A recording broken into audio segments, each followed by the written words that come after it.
So in the book, you talk about the foundation someone needs to build and maintain this sense of hope that we might be lacking. You've got 3 pillars: sense of control, belief in something, and community. Yeah. If you could talk through those. Sure. I make the argument in the book that the opposite of happiness isn't sadness. The opposite of happiness is hopelessness. It's a sense that you have nothing to look forward to. You have nothing. There's no point in getting up in the morning because none of it's going to matter. We're all going to die anyway, so who cares?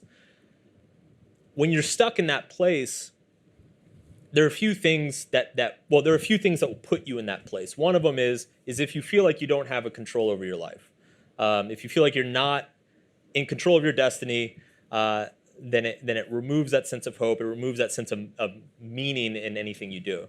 The second thing is that it becomes, if it's difficult to figure out what is worth pursuing, if it's not clear what is valuable, or if all of what you think is valuable is called into question, then you also fall into that despondence.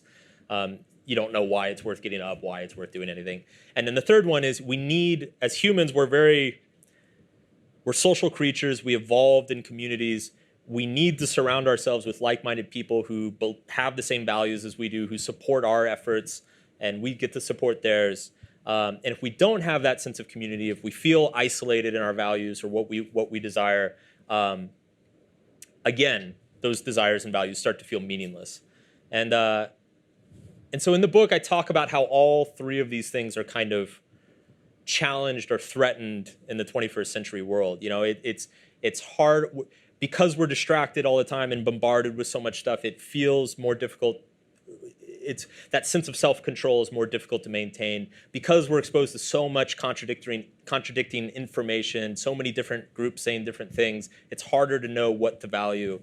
And ironically, because we're superficially connected to so many people, it's harder to form kind of meaningful face-to-face communities of people who share our values.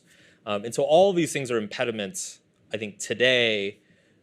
Whereas, you know, back when the world was worse and we were like fighting wars and all living on farms and stuff, like it was actually easier to know what to hope for. Yeah, that's really interesting.